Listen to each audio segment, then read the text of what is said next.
Pois é, a gente está de volta com a Amazônia em Debate, discutindo a demarcação da área indígena de cerca de 60 mil hectares, que está sendo pretendida pela FUNAI na região metropolitana de Manaus, nos municípios de Altazes, Careiro Castanho, Careiro da Várzea e Manaquiri. Doutor Carlos Alberto, da Defensoria Pública, como é que o senhor está agindo diante desse caso? Qual é o modus operandi? Porque a gente consegue perceber que é um caso muito complexo.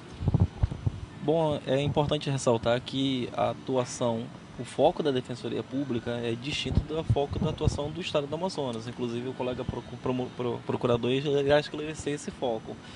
Mas a preocupação da Defensoria Pública nessa situação, dentre todos os direitos fundamentais que a Defensoria Pública busca tutelar, um deles seria justamente a questão relativa à moradia.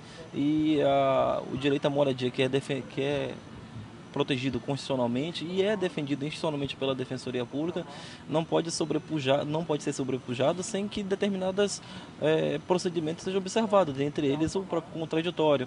E se por um acaso o interesse público assim determinar que efetivamente deva haver remoções ou não, o que é uma questão que vai ser analisada mais para frente, uma questão essencial deve ser analisada, que é a restauração do status quo ante, ou seja, a possibilidade de indenização. Então o trabalho da Defensoria Pública vai nesse foco. Restabelecer o direito na forma de pelo menos indenizar quem fez benfeitoria ao longo da vida. Acaso se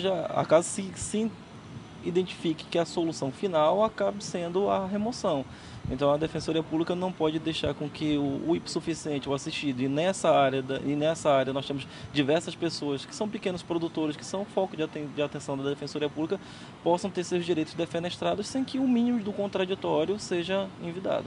Nós acompanhamos durante muito tempo, por exemplo, a demarcação e a posse da terra na área Raposa Serra do Sol, em Roraima, e muitos achavam que os produtores de arroz não iriam sair do local. E hoje o que nós podemos observar é que eles não só saíram do local, mas atravessaram a fronteira e estão na Venezuela.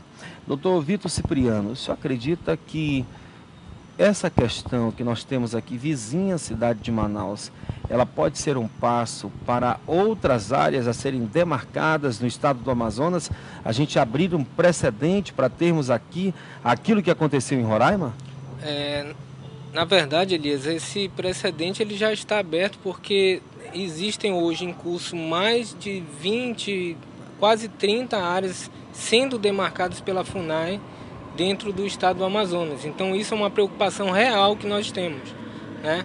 E só esclarecendo um pouco a questão da retirada, o período de retirada dos hoje proprietários das terras, né, dos municípios, isso é um processo, né? É um processo que ele ainda vai passar por diversas etapas e é nisso que a gente está trabalhando, é trabalhar que em cada etapa dessa haja a defesa, tanto do Estado quanto dos próprios proprietários rurais, né?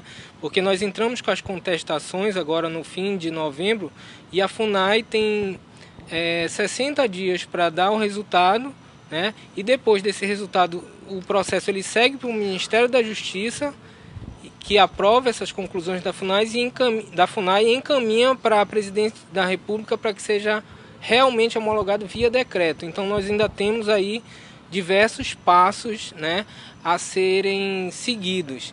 E outra coisa importante que até a própria União ela briga entre os órgãos, porque no momento de uma parte a FUNAI ela tenta retirar ou legitimar essa posse dessa terra indígena e por outro lado existem projetos daquele projeto Terra Legal que é gerido pelo INCRA que estava tentando titular as terras dos proprietários. Então há um conflito de interesse entre a própria União nesse caso, né? E é isso que a gente está tentando buscar e está tentando assegurar que não haja um prejuízo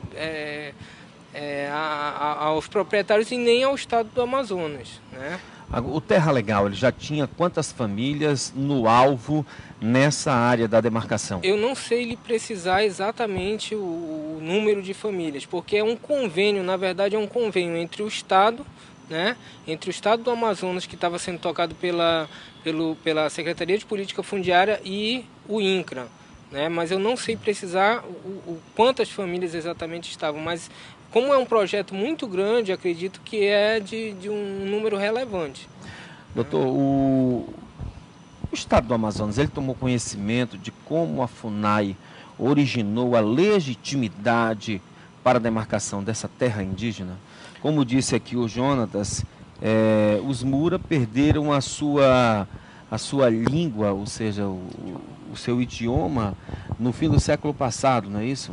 Isso. E aí, hoje, como nasce a legitimidade, digamos que para a certidão dessa área que é imensa? O que é difícil para a gente aferir a respeito de legitimidade ou não da terra indígena, né? Porque a própria Constituição ela fala terras tradicionalmente ocupadas e não terras imemorialmente ocupadas. Então fica difícil para a gente aferir essa tradicionalidade e se afere através dos laudos antropológicos, né? O grande problema foi que esse processo se iniciou em 2008, né? Em 2008, e o Estado do Amazonas só veio tomar conhecimento agora em agosto, né? Com a publicação com da a portaria. publicação da portaria. Então fica difícil até para a gente contrapor essas informações, porque elas vinham sendo produzidas há muito tempo e nós só temos 90 dias para contestar isso aí. Mas uma coisa muito importante que existe nesses laudos é que dentro dessas terras já existia uma demarcação reconhecida pela própria FUNAI. O próprio laudo fala que já existia uma demarcação de áreas, né, para a etnia Mura. E a decisão, o Supremo Tribunal Federal, na decisão da Raposa Serra do Sol, fala que depois de demarcada, a terra não pode ser redemarcada. Então, ou seja, ampliada. Ou diminuída. Então isso também foi um dos focos que nós utilizamos nos argumentos que a Procuradoria-Geral do Estado está utilizando para manter a legalidade da propriedade para estas pessoas que hoje estão lá.